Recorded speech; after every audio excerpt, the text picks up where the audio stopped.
Il y a dans le Nouveau Testament une dualité marquante.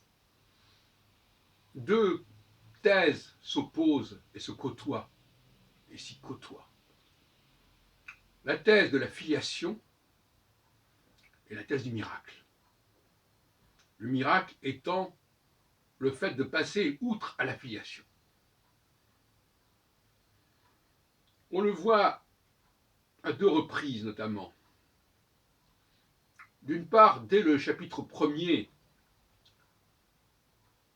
de l'évangile de Matthieu, qui ouvre le canon du Nouveau Testament, bien que le début de l'évangile de Jean soit mieux calqué sur le début de l'Ancien Testament, parce qu'on dit au début était, etc. Bon, bref. Chose est-il que ce chapitre 1er de Matthieu s'ouvre avec la généalogie de Joseph, qui remonte à David. Et si ça remonte à David, c'est en référence au texte d'Isaïe, selon lequel le Messie sera issu de la tige de Jessé. J'ai dit par ailleurs que cette prophétie, elle était surtout consacrée à l'arrivée de David, et qu'elle précédait l'arrivée de David, qu'elle ne la suivait pas. Donc elle n'était pas valable pour, pour quiconque d'autre que David. Enfin bref. Et deuxièmement, juste après cette généalogie, toujours dans le premier chapitre d'ailleurs, on nous dit que Marie, une certaine jeune femme, aura été engrossée par un être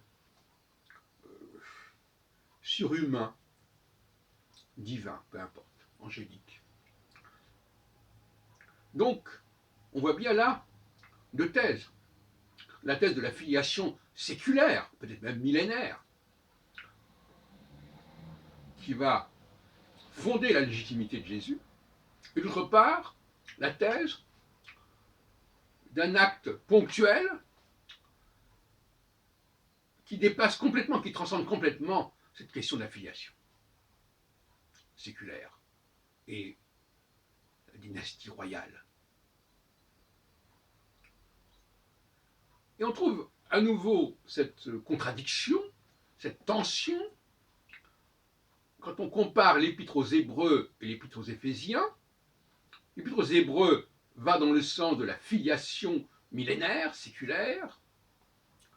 La nouvelle alliance est faite pour les seuls Hébreux.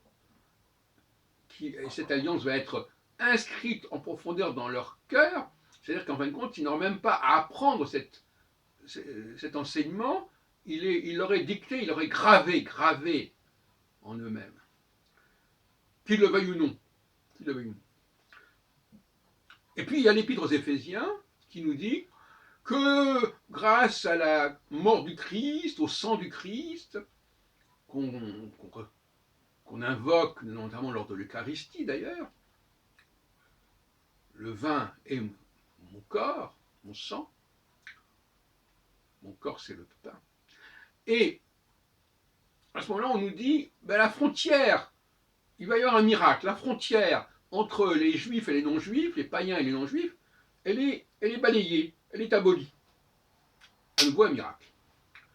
Donc voyez-vous, constamment, on oscille entre une sorte de légitimité, comme on dirait au lendemain de la mort de Louis XVI, un courant légitimiste qui veut absolument que l'on respecte l'ordre des choses, la chronologie, l'histoire des choses, et puis une sorte de bonapartisme, si vous voulez, d'usurpationnisme, qui veut que celui qui vient de nulle part puisse accéder au même rang que celui qui est descendant de plusieurs dizaines de souverains français.